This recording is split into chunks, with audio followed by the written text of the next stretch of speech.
محرم الحرام تاریخ کے آئین میں اسلامی سال کا پہلا مہینہ 10 محرم کو کربلا میں سیدنا حسین علیہ السلام نے جامِ شہادت نوش فرمایا۔ محرم اسلامی سال کا پہلا مہینہ۔ اس ماہ کو محرم اس لیے کہتے ہیں کہ اس میں جنگوں کی تال حرام ہے۔ یکم محرم کو سیدنا حضرت عمر فاروق کی شہادت ہوئی، جبکہ 10 تاریخ کو واقعہ کربلا پیش آیا جس میں نواسۂ رسول سیدنا امام حسین نے جامِ شہادت نوش کیا۔ عاشوراء یعنی 10ویں محرم کا دن بہت معظم ہے، جس میں درجہ ذیل اہم واقعات رونما ہوئے۔ حضرت آدم علیہ السلام کی توبہ قبول ہوئی، حضرت یونس علیہ السلام کی قوم کی توبہ قبول ہوئی، حضرت عیسیٰ علیہ السلام کی پیدائش ہوئی، حضرت ابراہیم علیہ السلام پیدا ہوئے، بنی اسرائیل کے لیے دریا پھاڑا گیا، حضرت یوسف علیہ السلام کو قید خانے سے رہائی ملی، حضرت یونس علیہ السلام کو مچھلی کے پیٹ سے نجات ملی، حضرت یعقوب علیہ السلام نے بیماری سے نجات پائی، حضرت سلیمان علیہ السلام کو بادشاہت عطا ہوئی، حضرت یعقوب علیہ السلام کی بینائی واپس آئی، حضرت موسیٰ علیہ السلام پیدا ہوئے، آسمان سے پہلی بارش ہوئی، قیامت اسی رات آئے گی، اللہ تعالیٰ نے اس دن آسمان، پہاڑ، قلم اور کرسی کو پیدا فرمایا۔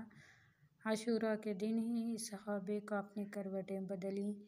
عاشوراء کے دن ہر نیک کام بڑے اجر و ثواب کا موجب ہے۔ رسول کریم صلی اللہ علیہ وسلم نے ارشاد فرمایا، جو 10ویں محرم کا روزہ رکھے تو اللہ تعالیٰ اسے 10,000 فرشتوں کی عبادت اور 10,000 شہداء کا ثواب عطا فرماتا ہے۔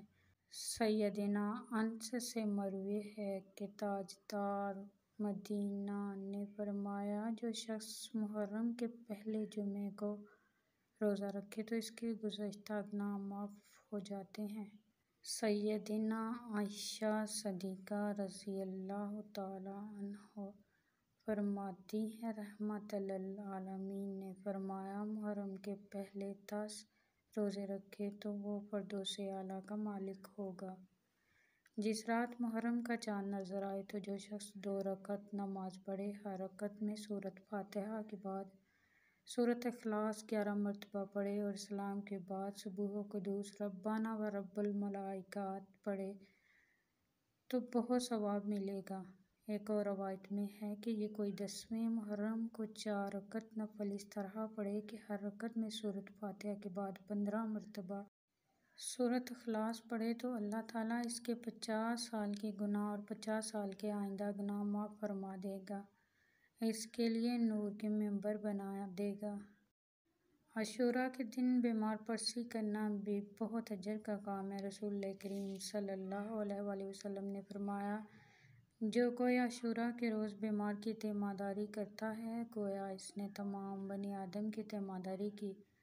ساقی کونین حضرت محمد صلی اللہ علیہ وآلہ وسلم کا فرمان ہے، جس نے 10ویں محرم کو پانی کا ایک گھونٹ بھی پلایا گویا اس نے تمام پیاسے انسانوں کو پانی پلایا۔ عاشوراء کے دن اپنے اہل و عیال کے لیے وسیع پیمانے پر پورا سال خرچ کرنے سے رزق میں وسعت اور برکت رہتی ہے۔ رسول اکرم نے فرمایا کہ جو یوم عاشوراء کے دن اپنے اہل و عیال پر خرچ میں اضافہ کرے گا تو اللہ تعالیٰ اس پر سارا سال وسعت فرمائے گا۔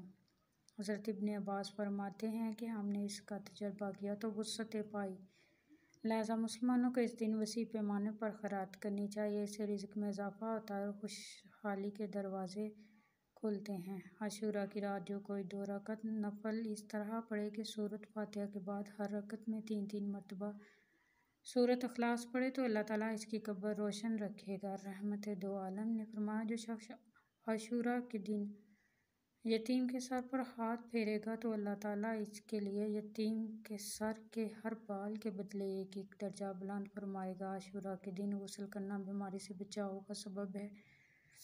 حضور نبی کریم صلی اللہ علیہ وسلم نے ارشاد فرمایا، جو شخص عاشوراء کے دن غسل کرے گا تو سوائے موت کے کسی لاعلاج مرض میں مبتلا نہیں ہوگا۔